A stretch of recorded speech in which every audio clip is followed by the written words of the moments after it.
민수기 6장에서 15장까지의 내용입니다. 6장입니다. 나실인의 법입니다. 어떤 사람이 특별히 자기 몸을 구별하여 일정 기간 하나님께 드리려고 할 때 지켜야 할 것이 있습니다. 첫 번째로 그 사람은 포도주와 녹주를 멀리하며 포도주로 된 초나 독주로 된 초를 마시지 말며 포도즙도 마시지 말며 생포도나 건포도도 먹지 말아야 합니다. 즉 자기 몸을 구별하는 모든 날 동안에는 포도나무 솟아는 씨나 껍질이라도 먹지 말아야 합니다. 둘째로 삭도를 절대로 그의 머리에 대지 말아야 합니다. 머리털을 길게 자라게 해야 하는 거죠. 그리고 셋째로 시체를 가까이 하지 말아야 합니다. 부모 형제 자매가 죽은 때라도 손을 대지 말아야 합니다. 부정을 무조건 피해야 합니다. 넷째로 혹시라도 누가 갑자기 그 곁에서 죽어서 나실인의 머리를 더럽히면 그의 몸을 정결하게 하는 날, 즉 7째 날에 머리를 밀고 8째 날에 산비둘기 2마리나 쥐비둘기 새끼 2마리를 가지고 회막문에 와서 그 하나는 속죄제물로 하나는 번제물로 드립니다. 그리고 자기 몸을 구별하여 여호와께 드릴 날을 새로 정하고 1년 된 순양을 가져다가 속건제물로 드립니다. 이때 지나간 기간은 무효가 됩니다. 자, 다음으로 서원한 날이 끝났을 때 어떻게 해야 되느냐? 일단 첫째로 자기의 몸을 구별한 날이 차면 그 사람은 회막문으로 가서 번제물, 속죄제물, 화목제물, 소제물, 전제물을 하나님께 드려야 합니다. 소제와 전제는 독립적인 희생 제물이라기보다는 화목제 성찬의식의 일부를 구성한다고 볼 수가 있습니다. 둘째로 나실인은 회막문에서 자기의 머리털을 밀고 화목제물 밑에 있는 불에 둡니다. 그리고 제사장이 삶은 순양의 어깨와 광주리 가운데 무교병 하나와 무교전병 하나를 취하여 나실인의 손에 두고 여호와 앞에 요제로 흔듭니다. 그것과 흔든 가슴과 받들어 올린 넓적 다리는 성물이기에 제사장에게 돌립니다. 셋째로 이와 같은 의식이 끝난 이후에 나실인은 포도주를 마실 수가 있습니다. 자, 이것이 이제 나실인과 관련된 법이고요. 6장의 뒷부분에는 제사장이 이스라엘 자손들을 축복하기 위한 축복문의 내용이 나옵니다. 7장입니다. 성막을 완성한 후 이스라엘 각 지파의 지휘관들은 하나님께 헌물을 드리죠. 먼저 레위인들이 회막 봉사에 사용하도록 덮개 있는 수레 6대와 소 12마리를 드렸습니다.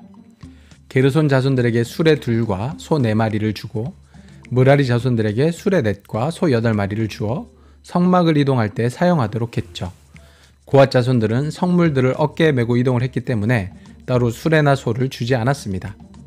이외에도 지휘관들은 각각 성소의 세겔로 130세겔 무게의 음반 하나와 70세겔 무게의 음발이 하나, 기름 섞은 고운 가루 소재물, 향을 채운 10세겔 무게의 금그릇 하나, 번제물로 드릴 수송아지 1마리와 순양 1마리와 1년 된 어린 순양 1마리, 속죄제물로 순염소 1마리, 화목제물로 소 2마리와 순양 5마리와 순염소 5마리와 1년 된 어린 순양 5마리를 드렸습니다. 8장입니다. 등불을 켤 때에는 7등잔을 등잔대 앞으로 비추게 해야 합니다. 등잔대는 금을 쳐서 밑판에서 꼭까지 다 만들어야 하죠. 그리고 레위인을 하나님께 봉사하기 위한 요제로 하나님께 드립니다. 레위인은 25세 이상일 때 회막에 들어가서 봉사를 하게 되고요. 50세부터는 그 일을 쉬어서 봉사는 하지 않지만 그의 형제와 함께 회막에서 돕는 일을 해야 합니다. 9장입니다. 이제 시내 광야에 머문 지도 1년이 지났습니다. 그래서 하나님께서는 이스라엘 백성들에게 유월절을 지키라고 말씀하십니다. 마침 부정하게 되어 유월절을 지킬 수 없는 사람들이 있었는데 하나님께서는 이들에게 한 달 후인 둘째 달의 유월절을 지키라고 말씀하시죠. 그리고 이제부터 이스라엘 백성들은 구름 기둥과 불 기둥의 인도에 따라 행진을 해야 합니다. 10장입니다. 은나팔 2개를 만들어서 나팔 신호를 정하죠. 2개를 불 때에는 온 회중이 회막 문 앞에 모여야 합니다. 하나만 불 때에는 이스라엘의 천부장 된 지휘관들이 모여야 합니다. 크게 불 때에는 동쪽 진영들이 행진해야 하고 두 번째 크게 불 때에는 남쪽 진영이 행진해야 합니다. 회중을 모을 때에는 아론의 자손인 제사장들이 크지 않게 나팔을 불어야 합니다. 또한 대적을 치러 나갈 때에는 크게 나팔을 불어야 합니다. 희락의 날, 절기, 초하루 등에도 제물을 드리며 나팔을 불어야 합니다. 이제 이스라엘 백성들이 1년 만에 시내 광야를 떠납니다. 구름이 성막에서 떠오르자 이스라엘 백성들은 행진하기 시작합니다. 먼저 언약궤가 앞장서고 유다, 이사갈, 스불론 지파가 행진합니다. 게르손 자손과 므라리 자손이 성막을 걷어 자신들에게 맡겨진 부분들을 메고 출발하고 그 뒤를 르우벤, 시몬, 갓지파가 따라갑니다.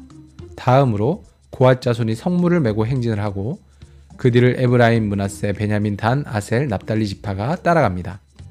11장입니다. 다베라에서 이스라엘 백성들이 하나님께 원망을 하다가 혼이 납니다. 이스라엘 백성들이 또 불평하며 원망하자 모세가 너무 괴로워서 하나님께 부르짖습니다. 그러자 하나님께서는 모세의 짐을 덜어줄 70명의 사람들을 세워주십니다. 그리고 불평하던 이스라엘 백성들에게 메추라기를 보내주시지만 그들의 탐욕을 보시고 재앙을 내리십니다. 12장입니다. 모세가 구스 여자를 취한 일로 미리암과 아론이 모세를 비방합니다.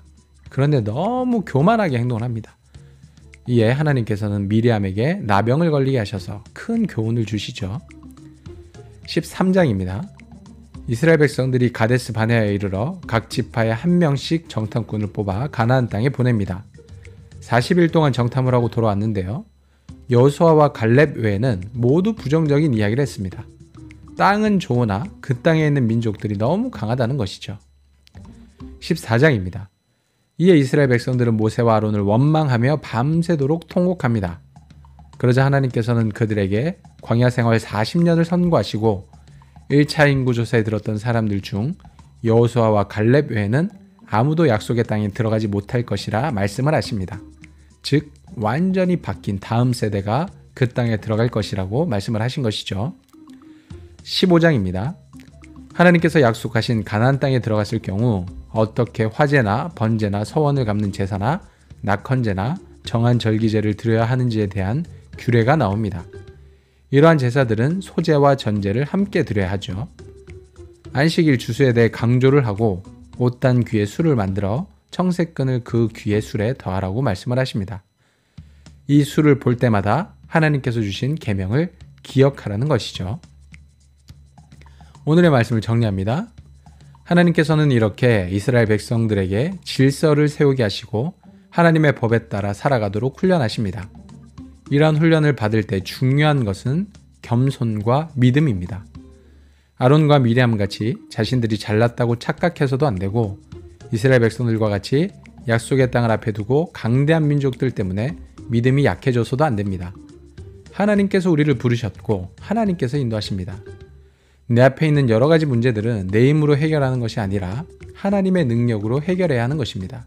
그렇게 전적으로 하나님을 의지하는 것, 이것이 바로 믿음인 것입니다. 자, 이런 내용을 기억하시면서 오늘의 말씀을 읽어보도록 하겠습니다.